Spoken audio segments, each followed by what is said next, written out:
कहानी शुरू होती है सन 2048 से।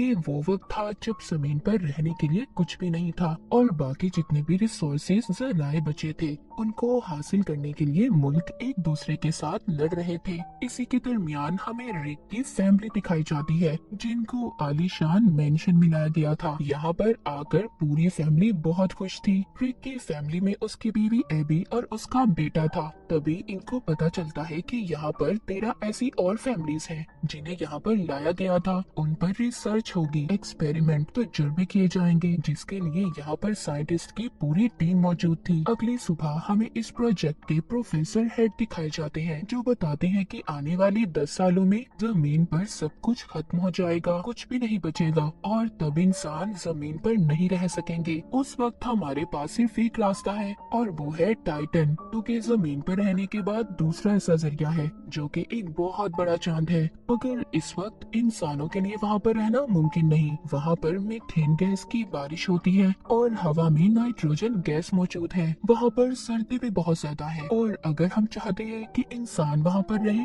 तो हमें वहाँ पर इंसानों के जिस्म में कुछ बदलाव करने होंगे। इसीलिए यहाँ पर हमारे पास फैमिलीज है जिनको हमने 5000 लोगों में से चुना है। यहीं पर रिक भी था जो हमने कहानी के शुरू में देखा था, जिसकी फैमिली को मेंशन में लाया गया था। रिक कहता है कि हम सब यहाँ पर खुद अपनी मर्जी से शामिल हुए हैं। फिर इसके बाद डॉक्टर इसको अपने साथ ले जाते हैं और उसको इंजेक्शन लगाते हैं। उसे बताया जाता है कि एक हफ्ते में उसे ऐसे बहुत सारे इंजेक्शन दिए जाएंगे जिससे उसके जिस्म में बदलाव होंगे और फिर उसका जिस्म ऑक्सीजन से ज्यादा नाइट्रोजन भी हासिल कर पाएगा।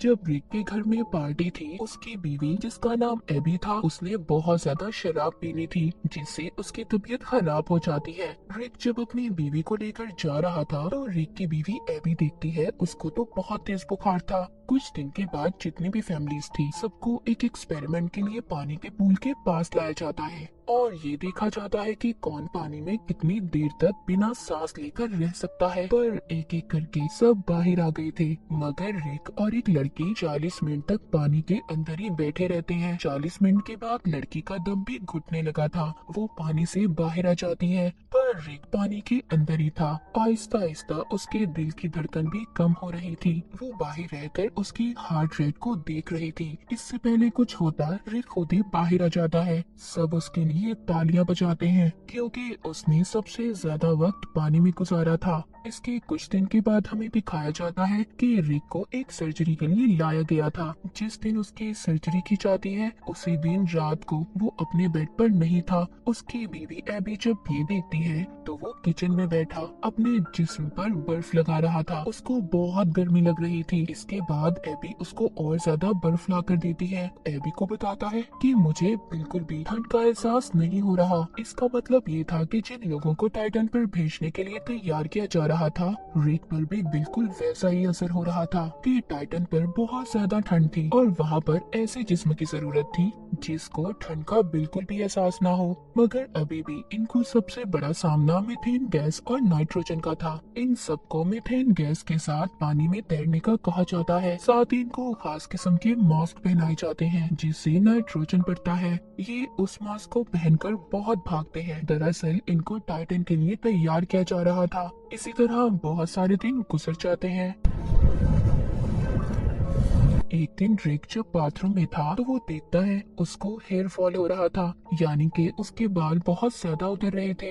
यहाँ पर एक और लड़का था, उसके साथ भी ये सब हो रहा था। अब ये सब समझ गए थे जो भी इनके साथ हो रहा है वो सब उन दवाइयों और तजुर्बों का नतीजा है जो इनको टाइटन पर भेजने के लिए किया जा रहा था। अभी यहाँ पर एक लड़के की मौत हो जाती है। उस लड़की को ऐसा मरते देख सब बहुत ज्यादा परेशान हो गए थे। सभी डर जाते हैं क्योंकि बिल्कुल वैसी ही दवाइयाँ इन्हें भी दी जा रही थी, यानी कि इन सब की जान को भी खतरा था। रात को सब जब रिक के घर पर जमा थे इन सब के बारे में बात कर रहे थे तभी उधर इसका एक दोस्त बहुत ज्यादा गुस्सा करता है, अपनी बीवी पर भी हमला कर देता है। दरअसल जब से उस पर एक्सपेरिमेंट किए जा रहे थे तभी से उसके साथ ऐसा हो रहा था। ये देखकर सबके सब परेशान हो जाते हैं। अगली सुबह डॉक्टर रिक के घर आती है, उनको बताती है जो लड़की मरी थी वो दरअसल बीमार थी, उसको दरअसल पहले ही एक बीमारी थी, इसी वजह से उसकी मौत हुई है, ना कि किसी एक्सपेरिमेंट की वजह से। लेकिन रिक जानता था कि कुछ ना कुछ तो गड़बड़ है। उसी रात उसको उल्टी होती है जिसमें खून आ रहा था।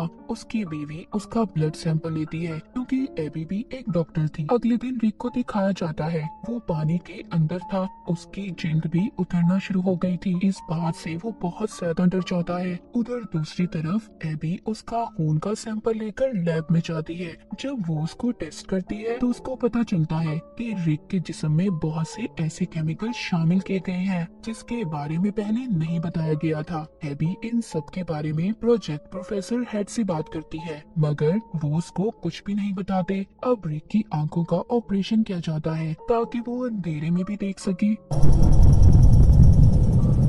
रिक जब वापिस घर आता है तो उसकी आंखों से खून आने लगा था। उसको दोबारा से हॉस्पिटल ले जाया जाता है। एबी वहाँ पर दोबारा से प्रोफेसर से बात करने की कोशिश करती है, लेकिन वो उसकी किसी बात का जवाब नहीं देते और चले जाते हैं। एबी जब घर आई थी तो देखती है वो आदमी जिसको पहले भी गुस्सा आया था अब वो और भी ज्यादा गुस्से में था। उसने अपनी बीवी को भी मार दिया था, इसीलिए मिलिट्री के लोग उसे लेने आए थे। अब एबी को ये महसूस हो रहा था कि उससे बहुत सारी बातें छुपाई गई हैं। वो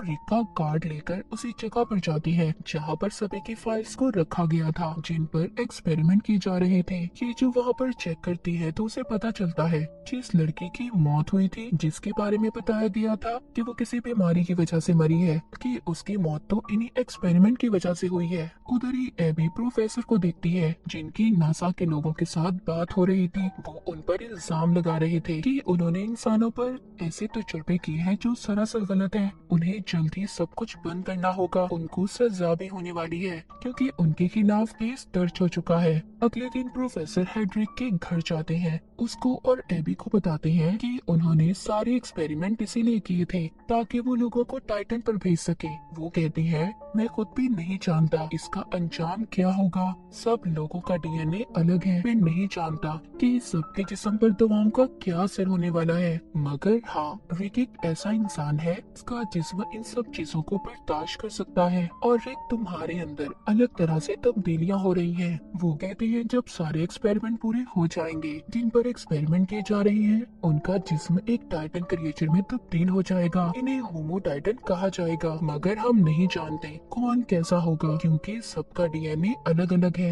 ये सारी बातें सुनकर रिक और एबी बहुत ज्यादा परेशान हो गए थे, पर अब रिक बहुत आगे आ चुका था। उसकी आंखों की एक और सर्जरी की जाती है जिससे वो अब अंधेरे में भी देख सकता था। अब वो पानी में भी बैठकर चीजों को महसूस कर सकता था। इसके बाद जितने भी लोगों पर एक्सपेरिमेंट किए गए थे वो सब मर जाते हैं, सिर्फ रिक और उसके दोस्त बचते हैं। लैब में रिक की बीवी एबी जब उसको देखने आती है तो वो देखकर हैरान हो जाती है क्योंकि रिक अब बिल्कुल बदल चुका था। उसके सर पर एक भी बाल नहीं था और ना ही उसके कान थे। रिक जब एबी और अपने बेटे को देखता है तो उन्हें पहचान लेता है, मगर अब वो उनसे बात नहीं कर सकता था क्योंकि जब उसके जिस्म में तब्दीलियां हुई थी अब वो सिर्फ लो फ्रीक्वेंसी यानी कि बहुत आहिस्ता आवाज में बोल सकता था, जो आवाज आम इंसान नहीं सुन सकता। इसके बाद रिक को घर भेज दिया जाता है। रात को रिक के घर उसकी दोस्त आती है जिसके हाथ पर खून लगा हुआ था। वो भी गुस्से में आकर अपने हस्बैंड को मार देती है। जब मिलिट्री को ये बात पता चलती है तो वो रिक और उसके दोस्त को लेने आ जाते हैं क्योंकि अब ये सब के लिए खतरा थे। रिक के दोस्त को मिलिट्री वालों ने मार दिया था, मगर रिक अपनी ताकत से सबको मार देता है और अपनी जान बचाकर भाग जाता है। रिक के पीछे एबी भी जाती है। रिक अभी भी एबी से बहुत प्यार करता था। जब वो एबी का हाथ पकड़ता है तो उसके दिमाग को पढ़ने लगता है जो उसकी नई ताकत थी। जी हाँ, रिक अब किसी के दिमाग को भी पढ़ सकता था। तभी मिलिट्री का हेलीकॉप्टर आता है। उसने एबी के कहने पर खुद को उनके हवाले कर दिया था। दोबारा से रिक को लैब में लाया गया था। वहाँ पर प्रोफेसर एबी से कहते हैं कि तुम्हें रिक को एक इंजेक्शन लगाना होगा, जिसके लगाते ही रिक अपनी पुरानी जिंदगी के बारे में भूल जाएगा और यही रिक के लिए अच्छा है क्योंकि अब हम उसको टाइटन पर भेजने वाले हैं। जब एबी रिक के पास जाती है तो उसको इंजेक्शन लगा देती है। हालांकि रिक उसको मना कर रहा था क्योंकि वो अपनी पुरानी यादों को नहीं भुलाना चाहता था। एबी ऐसा करते ही वहाँ से अपनी दोस्त को लेकर अपने बेटे के साथ चली जाती है। इनके जाने के बाद रिक वहाँ पर सभी सोल्जर्स पर हमला कर देता है और उन्हें मारकर वापस से अपने घर आ गया था। दरअसल एबी ने उसके जिस्म में इंजेक्शन को नहीं लगाया था ताकि उसको टाइटन पर ना भेजा जाए। वो वापस अपने घर आता है तो अपनी बीवी और बेटे से मिलकर बहुत खुश होता है। पर तभी उधर मिलिट्री के लोग आ गए थे, उनके साथ प्रोफेसर भी थे। वो कहते हैं कि रिक को हमारे साथ जाना होगा, हम इसको टाइटन पर भेजने वाले हैं क्योंकि अभी कभी भी इंसान नहीं बन सकता और ना ही जमीन पर रह सकता है। अगर इसे जिंदा रहना है तो इसे टाइटन पर जाना होगा। एबी को भी ये बात समझ आ गई थी। वो रिक से कहती है कि शायद तुम्हारे जाने का वक्त आ चुका है, तुम्हें वापस जाना होगा। रिक को टाइटन पर भेज दिया गया था। इस हादसे के कुछ वक्त के बाद दिखाया जाता है उनकी लैब को रिक की बीवी एबी और उसकी दोस्त संभालने लगी थी। वो नए नए एक्सपेरिमेंट पर रिसर्च कर रही थी ताकि इंसानों को टाइटन पर भेजा जा सके। एक रात एबी का बेटा बाहर खेल रहा था। वो अपनी मॉम को बुलाकर कहता है कि देखिए आसमान कितना साफ है, कितना अच्छा मौसम है। तभी हम दूर टाइटन को देखते हैं जहाँ पर रिक अकेला खड़ा था। थोड़ी देर बाद वो एक झील पर उड़ने लगता है, यानी कि वो अब इस नई दुनिया में रहने लगा था। उसको ये सब बहुत अच्छा लग रहा था और इसी के साथ ही कहानी यहीं पर खत्म हो जाती है।